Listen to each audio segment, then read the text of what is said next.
of the things that, and I've gotten more fixed on this idea, I think one of the big challenges in the suicide prevention community is they're too focused on the suicide part and not about the living part, right? And I think, in fact, what I find so fascinating about suicide is not suicide itself, but what it tells us about what's important about life.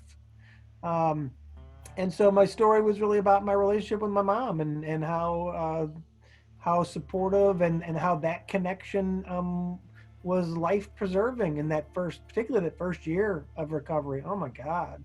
My mom, her support for me never wavered.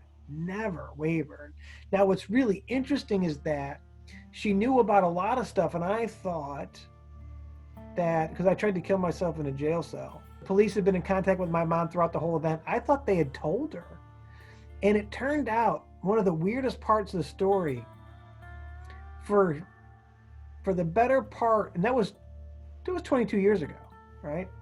For the better part of 20 years, I thought my mom and my dad and my wife knew, and we just never talked about it. I didn't bring it up. After it first happened, I thought the only people that knew were the police officers involved, my mom and dad and my wife.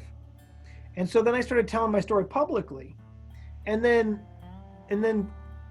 found out that my wife and my mom and dad didn't know. Had no idea. I think there's some really important takeaways, and I think particularly for men, one of the big takeaways is that you need to let people take care of you when they're willing to take care of you, right? That it's okay to be vulnerable, and it's okay to be taken care of, and it's okay to have someone, maybe babying seems like the wrong word. There's so much negativity around that concept, right? But nurture, right? We need to be nurtured. Hell, we need to be nurtured all the time, but sometimes we need that nurturance a lot more than others, right? Sometimes we can self-nurture, and sometimes we can meet our needs more easily, and there's times when we really need to be able to lean on other people, and that it is a weird form of weakness when we feel like we need to be strong and not let people be there for us or be vulnerable with people.